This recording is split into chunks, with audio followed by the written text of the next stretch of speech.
EV 車主請注意，在家充電最輕鬆，關鍵係揾營辦商。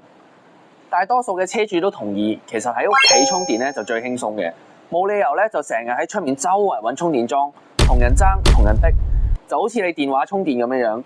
你夜晚瞓覺嘅時候就幫電話充電啦，出街嘅時候唔夠電啦，就揾一啲公共嘅充電寶打救咯。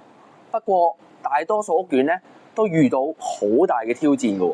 第一，變電站嘅容量唔夠大，電錶房嘅空間咧又唔夠安裝新嘅火牛。第二，升級電錶房嘅投資額就非常之巨大，業主咧係冇辦法承擔，亦唔應該承擔嘅。第三，車主各自拉線安裝充電樁，線路咧就會非常之雜亂無章，非常之危險。第四，各自安裝電錶，公共空間咧又冇辦法應付嘅。第五，單頭嘅充電樁安裝成本咧係非常之大嘅，公共空間嘅資源錯配咧係會產生唔公平嘅情況嘅。第六，萬一短路啦，出現火災啦，基本上成個屋苑嘅業主咧都會一齊受苦嘅。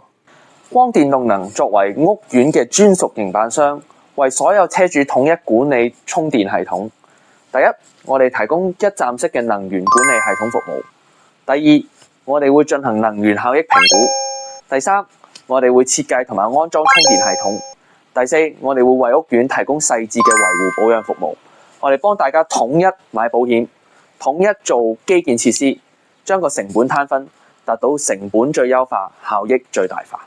在家充電最輕鬆，關鍵係揾營辦商。光電充一充，未來更輕鬆。